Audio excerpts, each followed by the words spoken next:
વડાપ્રધાન નરેન્દ્ર મોદીએ અમદાવાદના સાબરમતી રિવરફ્રન્ટ ખાતેથી આંતરરાષ્ટ્રીય પતંગ મહોત્સવ 2026નો શુભારંભ કરાવ્યો હતો.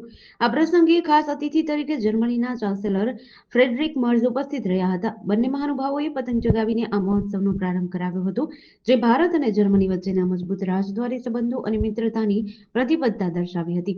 આ પ્રસંગે મુખ્યમંત્રી ભૂપેન્દ્ર પટેલ તેમજ નાયબ મુખ્યમંત્રી હર્ષ સંઘવી ઉપસ્થિત રહ્યા હતા. ઉત્તરાયણ માત્ર પતંગબાજી નહીં, પરંતુ ગુજરાતની સાંસ્કૃતિક ઓળખ સમાન ઉત્સવ છે. ત્યારે આ હેરિટેજ વોકવે પર પતંગ મ્યુઝિયમ અને આઇકોનિક ફોટો વોલ પણ બનાવી છે, જ્યાં બંને મહાનુભાવોએ વિવિધ રાજ્યોની અલગ અલગ કાગળ અને બનાવટી પતંગો વિશે ઊંડાણપૂર્વક જાણકારી મેળવી હતી. અહીં પતંગ બનાવનારા કારીગરો દ્વારા પતંગ બનાવવાની કળાનું જીવંત નિદર્શન નિહાળવામાં આવ્યું હતું. આ પ્રસંગે ગુજરાતના બેડા રાસ, કુચીપુડી, ભરતનાટ્યમ સહિતની નૃત્ય કળા અને મલખમ જેવી પ્રાચીન અંગ કસરત કળા દ્વારા વિશેષ પ્રસ્તુતિના માધ્યમથી બંને દેશના મહાનુભાવોને આવકારવામાં આવ્યા હતા.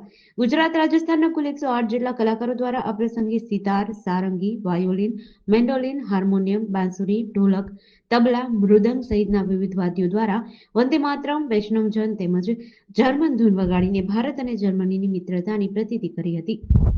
ગુજરાત ટુરિઝમ દ્વારા આયોજિત આ રંગબેરંગી આકાશી મહોત્સવમાં આ વર્ષે 50 દેશોના 135 આંતરરાષ્ટ્રીય પતંગબાજો, ભારતના 13 રાજ્યોના 65 પતંગબાજો તેમજ અવનવા રંગો અને આકારની પતંગો સાથે સામેલ થયા છે.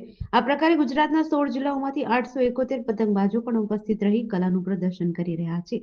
આ પ્રસંગે રાજ્ય મંત્રીમંડળના સભ્યો, સ્થાનિક ધારાસભ્યો, મહાપાલિકાના પદાધિકારીઓ તેમજ રાજ્ય સરકારના વરિષ્ઠ સચિવો ઉપસ્થિત રહ્યા હતા. જેડીસી ન્યૂઝ સાથે સંજીવ રાજપૂત, અમદાવાદ.